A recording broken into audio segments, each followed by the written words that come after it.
bakışta aşık ettin sen meni, kıyıların içinden sayladın seni.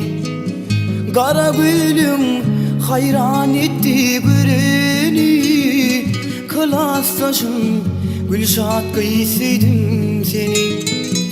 Kara gülüm hayran etti göreni, klastaşım Gülşat kıyısıydın seni. Ağıysıydın men seni, ağlattın yaktın beni.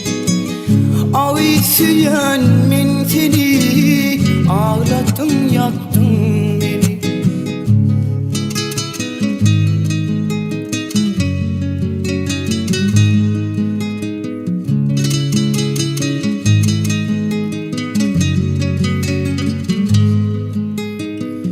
Süyen dedin ilki ananım gülüm, sensiz geçme lelem benim bir günüm.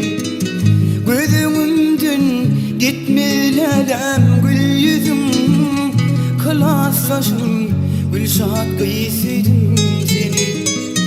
Gözümden gitme lelem gül yüzüm, klastaşım Gülşat kıyısıydın seni.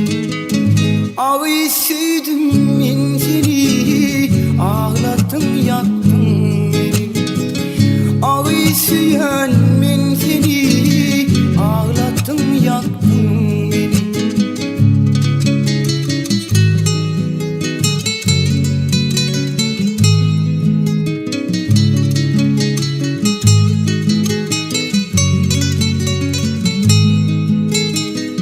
Aşulun aydiyar bu turyan sizim, bugün sen başkanım vücuna donum.